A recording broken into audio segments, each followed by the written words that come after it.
Hello Instagram families, ಈ ಗಾಡಿ ಇವ್ರಿಗೆ ಪವರ್ ಬೇಕು ಅಂತ ನಮ್ಮ ಹತ್ರ ತೊಗೊಂಡು ಬಂದಿದ್ರು. RX ಕಿಂಗ್ ಸೆಟಪ್ ಕನ್ವರ್ಟ್ ಮಾಡಿದ್ದೀನಿ ಇಂಜಿನ್ಗೆ. ಒಂದು ಇನ್ಬಿಲ್ಡು ಒಂದು ಕ್ಯಾಲಿಕೇಶನ್ ಸೈಲೆನ್ಸರ್ ಹಾಕ್ಬಿಟ್ಟು ಇವ್ರು 4-5 ಕಡೆ ತೋರಿಸೋದಂದರೆ ಇವ್ರ ಪ್ರಾಬ್ಲಮ್ ಇತ್ತು. ಇಂಜಿನಲ್ಲಿ ಕ್ಲಚ್ ಪ್ರಾಬ್ಲಮ್ ಇತ್ತು, ಆಮೇಲೆ ಪವರ್ ಪ್ರಾಬ್ಲಮ್ ಇತ್ತು, ಓಪನ್ ಆಗ್ತಾ ಇರಲಿಲ್ಲ, ಮಿಡ್ ರೇಂಜ್ ಹೋಗ್ತಾ ಇಲ್ಲ, ಇನಿಷಿಯಲ್ ಹೋಗ್ತಾ ಇಲ್ಲ ಅಂತ ಪ್ರಾಬ್ಲಮ್ ಇತ್ತು. ಪ್ರಾಬ್ಲಮ್ನ ಎಲ್ಲ ಸಾಲ್ವ್ ಮಾಡಿದ್ದೀನಿ. ಇವ್ರು ಪ್ರಾಬ್ಲಮ್ ಮಾಡಿಬಿಟ್ಟು ಇವ್ರಿಗೆ ಟ್ರಯಲ್ ರೌಂಡ್ ಎಲ್ಲ ಕೊಟ್ಟಿದ್ದೀನಿ, ಡೆಲಿವರಿ ಕೊಡ್ತಾ ಇದ್ದೀನಿ. ಅದಕ್ಕೋಸ್ಕರ ಒಂದು ರಿವ್ಯೂ ಕೊಡೋಣ ಅಂತ ಕಸ್ಟಮರ್ ಮುಂದೆ ಡೈರೆಕ್ಟ್ ರಿವ್ಯೂ ಕೊಡ್ತಾ ಇದ್ದೀನಿ. ಇಂಜಿನ್ ಹೆಂಗಿದೆ ಏನಿದೆ ಹೇಳೋಣ ಅಂತ. ನಿಮ್ಗೆ ಹೆಂಗಿದೆ ಸರ್, ನೀವು ಹೇಳಿ sir engine sir.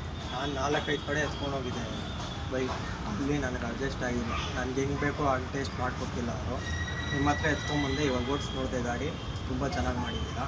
Pickup power ಎಲ್ಲ ಚೆನ್ನಾಗಿದೆ. ಕ್ಲಚ್ ಪ್ರಾಬ್ಲಮ್ನು ಸಾಲ್ವ್ ಆಗಿದೆಯಾ? ನೀವು ಇನಿಷಿಯಲ್ ಟಾಪ್ ಸ್ಪೀಡ್ ಎರಡೂ ಇದೆಯಾ?